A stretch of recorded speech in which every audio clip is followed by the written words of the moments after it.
श्रीमती प्रियंका गांधी वाड्रा।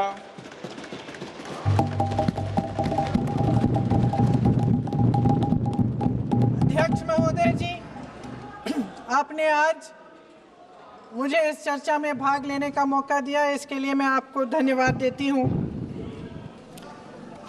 आज जिस विषय पे हम चर्चा कर रहे हैं वह केवल एक विषय नहीं है, भारत की आत्मा का एक हिस्सा है। हमारा राष्ट्रगीत उस भावना का प्रतीक है जिसने सोए हुए, गुलामी में सोए हुए भारत के लोगों को जगाया, जिसने उन्हें हिम्मत दी कि ब्रिटिश साम्राज्य के सामने खड़े होकर वह सत्य और अहिंसा के नैतिक हथियारों के साथ सामना कर पाए। आज ये चर्चा एक भावना के ऊपर है।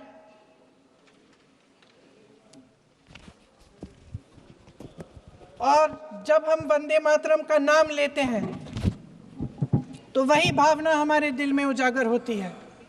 जब हम वंदे मातरम का नाम लेते हैं तो हमें उस पूरे इतिहास की याद आती है जो स्वतंत्रता संग्राम का इतिहास था, उसकी पीड़ा, उसका संघर्ष, उसका साहस, उसकी नैतिकता,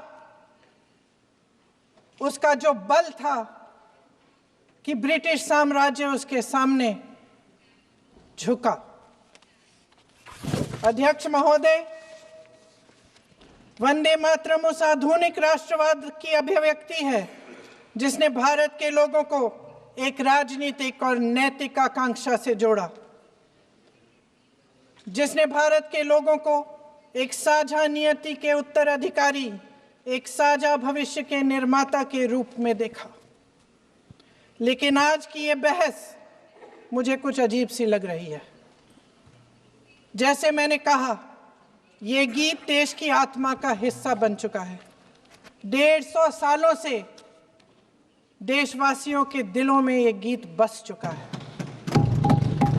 75 सालों से हमारा देश आजाद है, तो फिर आज इस बहस की क्या आवश्यकता है?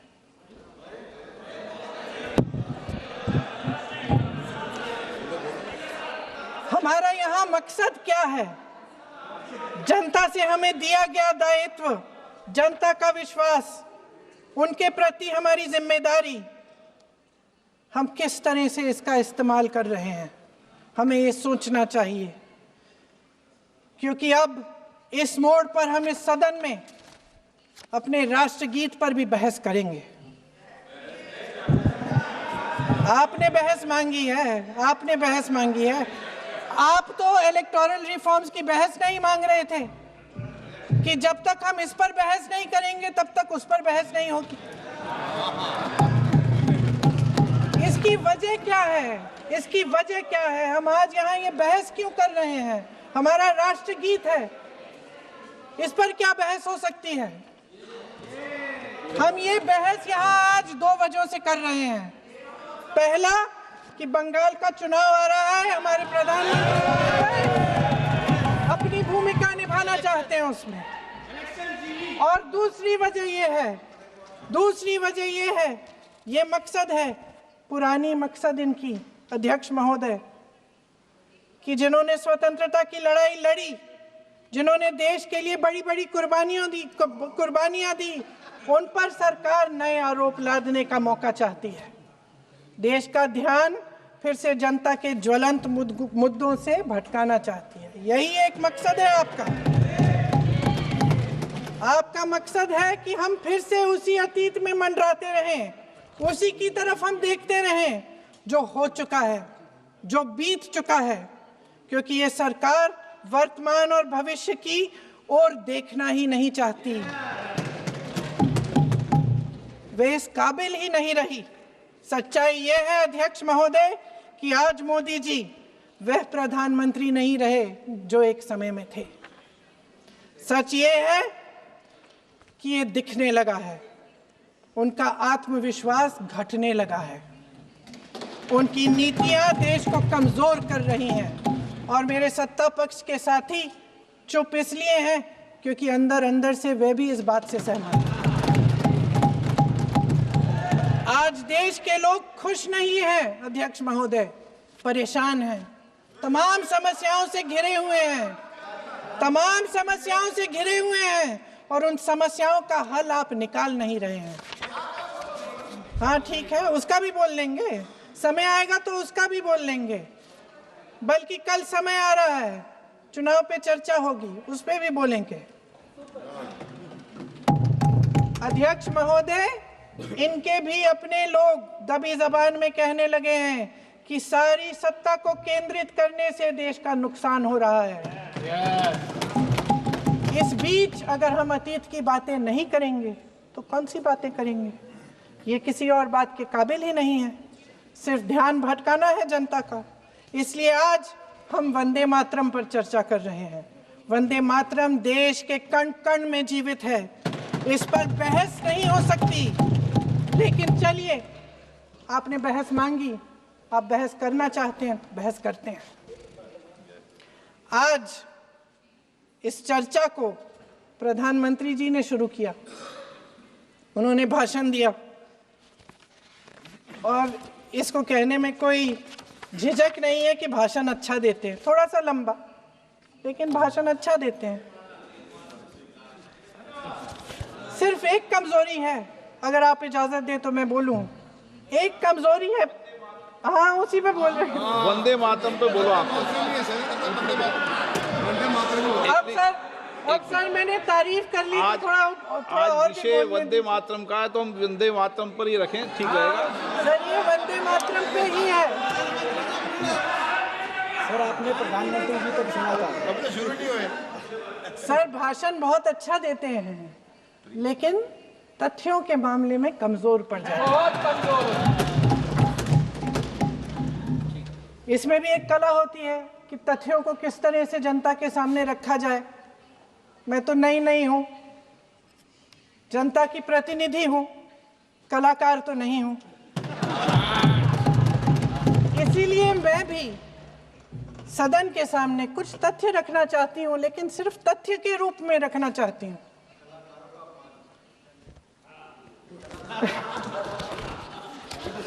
मैं उदाहरण दूं, उदाहरण दे देती हूँ सर, मांग रहे हैं सर वंदे मातरम के बारे में, वंदे मातरम की जो सालगिरह पे आपने एक बड़ा कार्यक्रम आयोजित किया था, उसमें प्रधानमंत्री जी ने भाषण दिया। उसमें उन्होंने कहा कि 1896 में पहली बार गुरुदेव रविंद्रनाथ टैगोर ने ये गीत एक अधिवेशन में गाया।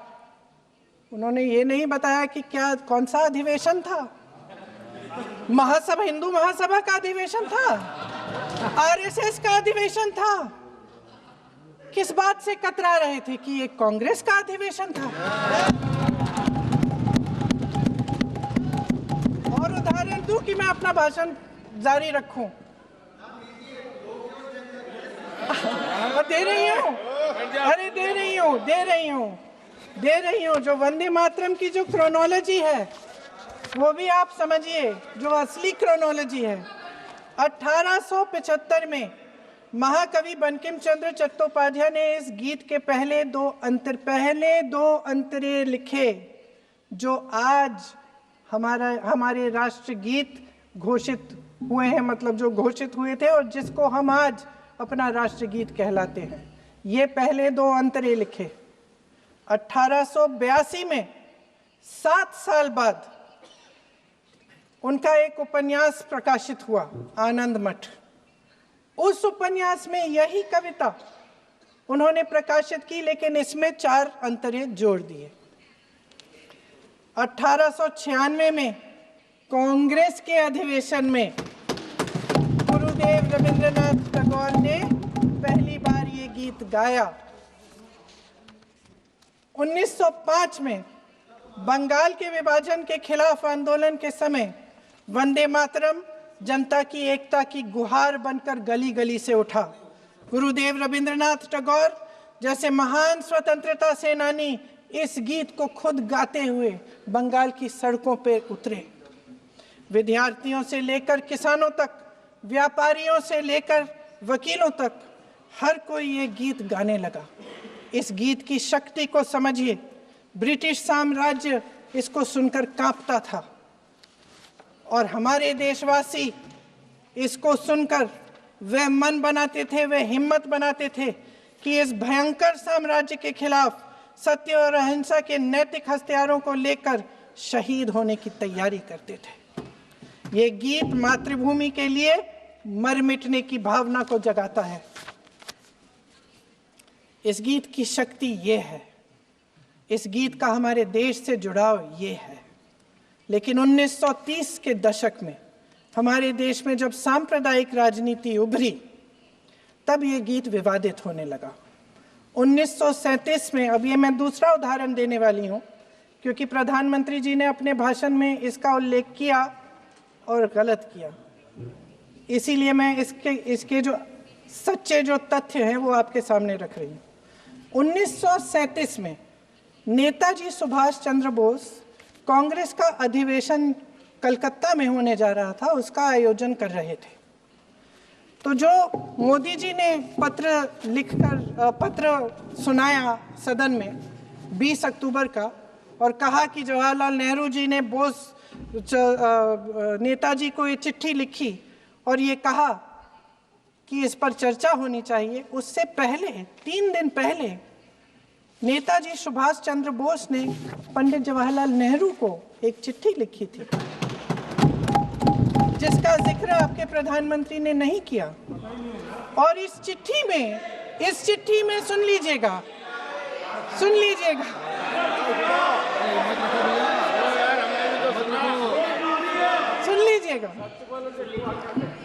आप नेताजी के लफ्ज नहीं सुनना चाहते? बंगाल का चुनाव आ रहा है।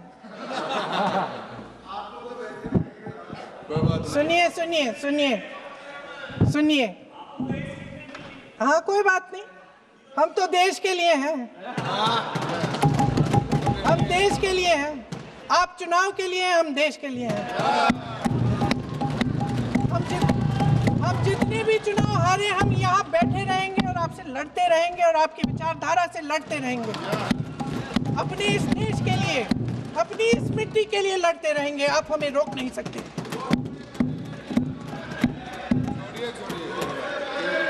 सुन लीजिए सुभाष चंद्र बोस जी ने क्या कहा, सुन लीजिए। My dear Jawahar, reference Vande Mataram, we shall have a talk in Calcutta and also discuss the question in the working committee if you bring it up there. I have written to Dr. Tagore to discuss this matter with you when you visit Santi Niketan. Please do not forget to have a talk with him when you visit Santi Niketan. ये 17 अक्टूबर को लिखी जाती है। 10 अक्टूबर को नेहरू जी इसका जवाब देते हैं और आपके और 20 अक्टूबर को, हाँ ठीक है, 20 अक्टूबर को नेहरू जी इसका जवाब देते हैं।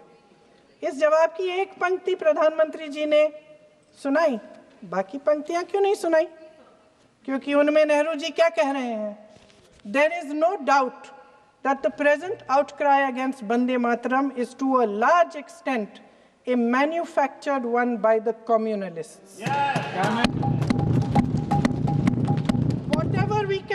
Whatever we do, we cannot pander to communalists' feelings, but to meet real grievances where they exist. I have decided now to reach Calcutta on the 25th morning. This will give me time to see Dr. Tagore as well as other friends. समझ रहे हैं आप? प्रधान चुप है तो समझ ही गए होंगे। फिर क्या होता है? फिर नेहरू जी कलकत्ता जाते हैं और गुरुदेव जी से मिलते हैं और उसके अगले दिन गुरुदेव जी एक चिट्ठी लिखते हैं जिसमें वो लिखते हैं, अंग्रेजी में चिट्ठी है, उसका एक अंश मैं आपको हिंदी में बता देती हूँ, जिसमें गुरुदेव जी कहते हैं कि जो 2 अंतरे हमेशा गाए जाते थे उनका महत्व इतना गहरा था कि उस हिस्से को कविता के शेष हिस्से तथा पुस्तक के उन अंशों से अलग करने में उन्हें कोई कठिनाई नहीं थी। उन्होंने ये कहा कि स्वतंत्रता संग्राम में हमेशा से वही दो अंतरे ही गाए जाते थे और उनको गाते हुए कुर्बानी देने वाले सैकड़ों शहीदों के सम्मान के लिए उन्हें ऐसे ही गाना उचित रहेगा। उन्होंने यह भी कहा कि बाद में जोड़े गए अंतरों का सांप्रदायिक मायना निकाला जा सकता है और उस समय के माहौल में उनका इस्तेमाल अनुचित होगा। इसके बाद 28 अक्टूबर 1937 में कांग्रेस की कार्य समिति ने अपने प्रस्ताव में वंदे मातरम को राष्ट्रगीत घोषित किया। उन्हीं दो अंतरों को कार्य समिति की बैठक में महात्मा गांधी जी, नेताजी सुभाष चंद्र बोस, पंडित नेहरू, आचार्य नरेंद्र देव जी, सरदार पटेल जी, गुरुदेव रविंद्रनाथ टैगोर जी सब मौजूद थे। इस प्रस्ताव के ये सभी महापुरुष इस प्रस्ताव से सहमत थे।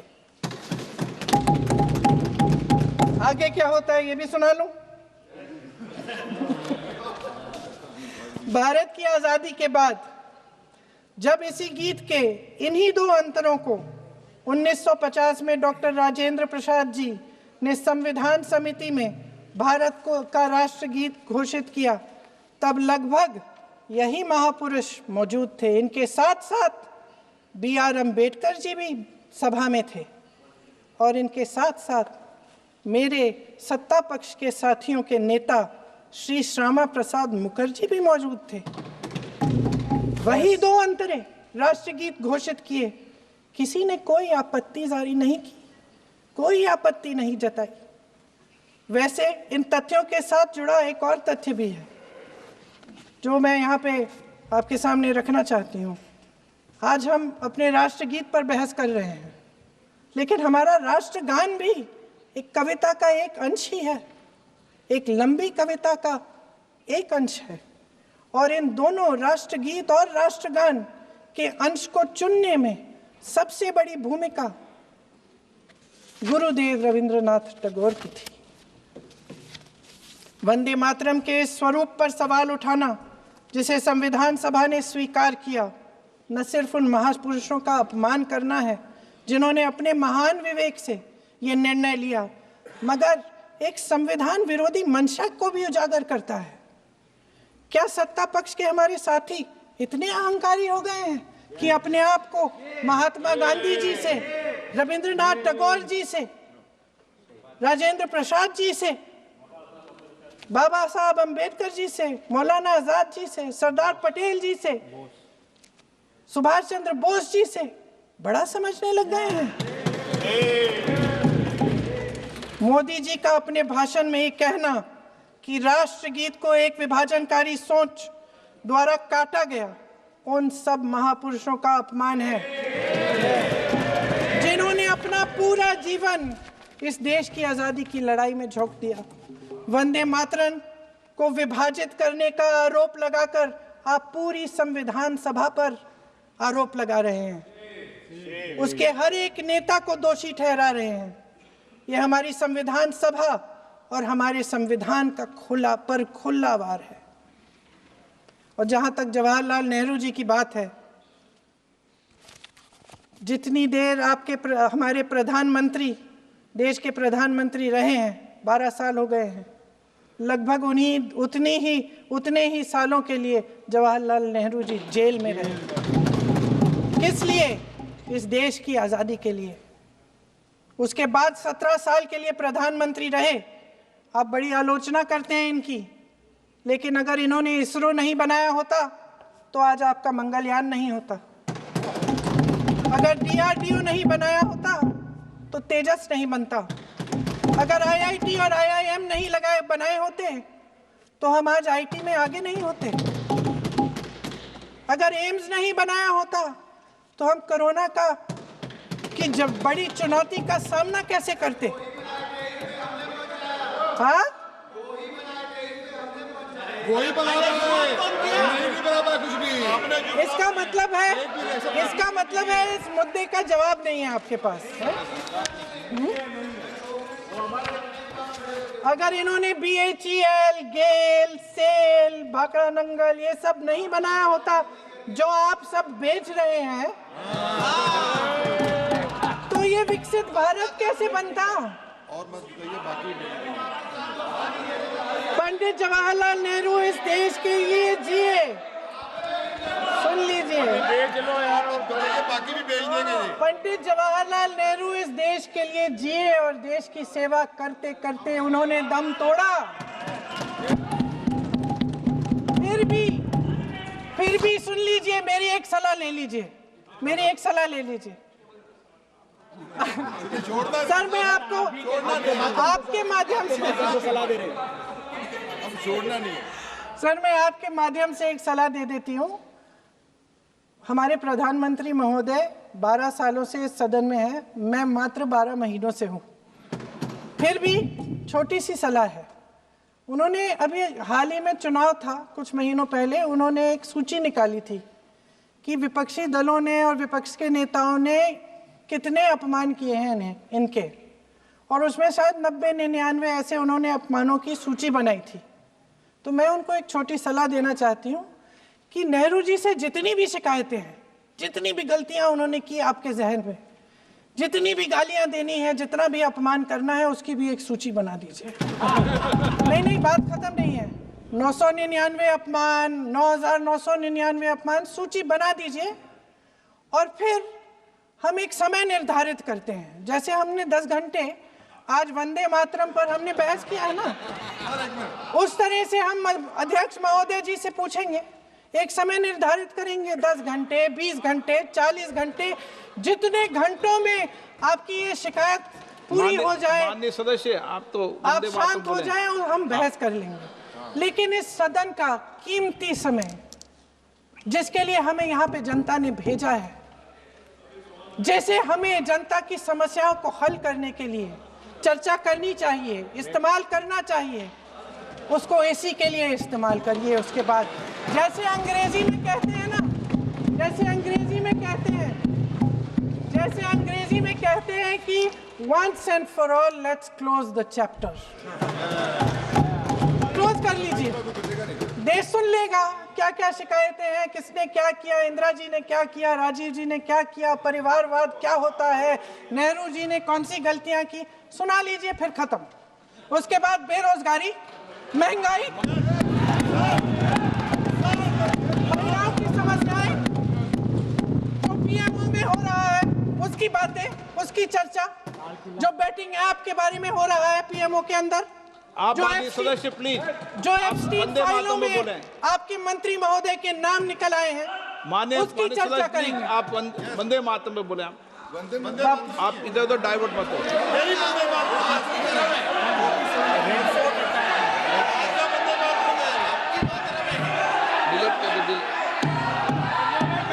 क्या हो गया? आप 1 मिनट, हाँ कर दो।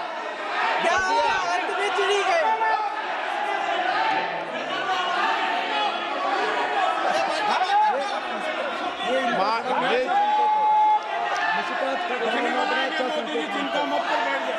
बहुत बढ़िया। माननीय सदस्य, 1 मिनट, माननीय सदस्य, आप वंदे मातरम पर सार्थक चर्चा करें। ठीक सर, इधर उधर डाइवर्ट बात यही थी सर, संक्षिप्त में बात यही थी, कोई डाइवर्ट नहीं होना हम अतीत चाहिए। पे बातें करते रहते हैं। माननीय सदस्य नहीं, आप बिना तथ्यों के कोई बात नहीं करें। आप वंदे मातरम पे बोले उचित रहेगा।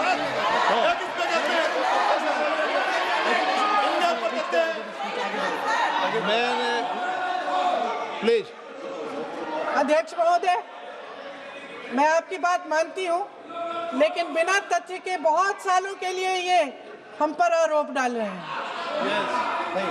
हम चुपचाप सुनते हैं, इनको भी थोड़ी सी संतुलन होनी चाहिए, सुनने की थोड़ी सी हिम्मत होनी चाहिए। ये राजनीति है, हम बोलेंगे, आप वंदे मातरम बोलें।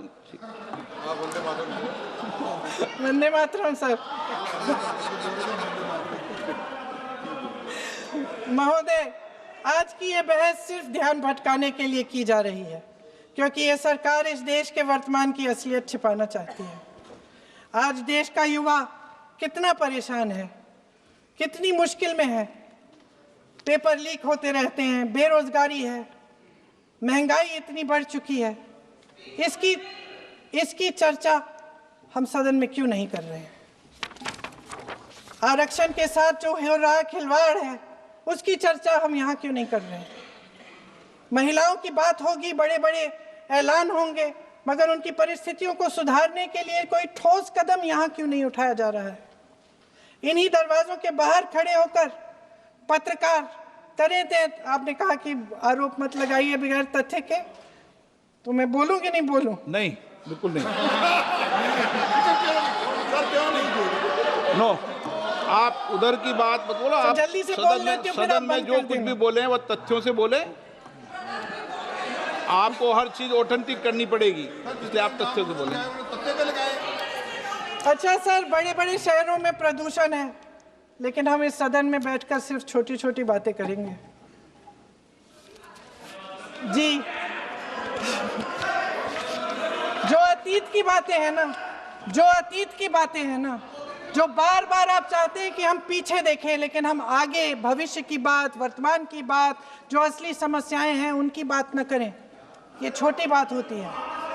आप में हिम्मत है तो भविष्य की बात करिए, हिम्मत है तो बात करिए कि बेरोजगारी क्यों है, कि पेपर लीक क्यों होते हैं।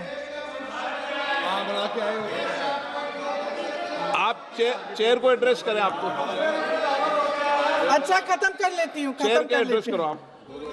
अध्यक्ष महोदय जी, सच्चाई ये है कि इनका शासन दमन का शासन है। इनकी राजनीति दिखावे की राजनीति है, इवेंट मैनेजमेंट की राजनीति है, चुनाव से चुनाव तक राजनीति है, तरह तरह के ध्यान भटकाने वाले मुद्दों की राजनीति है। वंदे मातरम इस देश की उन्हीं उम्मीदों की गुहार है जिन्हें आपका शासन हर रोज ठुकरा रहा है। आज भी सरहद